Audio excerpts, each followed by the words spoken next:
Yan, so hello everyone, it's me again, Kuya Daniel. And yung content natin medyo bibigyan natin ng focus na ito yung puro content natin. Kasi wala na tayo sa car industry eh. Pero magsa-sideline pa rin tayo na makapag-vlog na mga kotse. Kasi ang daming views ko pa rin na nakukuha dyan eh. Okay. So magiging political and educational tayo. Sideline na lang natin yung pagkakaroon ng car vlog. Okay.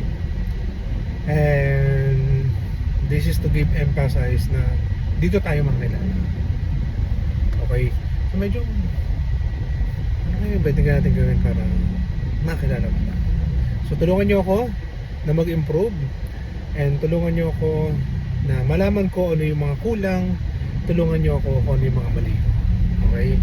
So pwede nyo lang punahin dyan para na sa ganon mas mabuting or mas maggumaling ako when it comes to this content. Okay? So see you on my next vlog. Bye!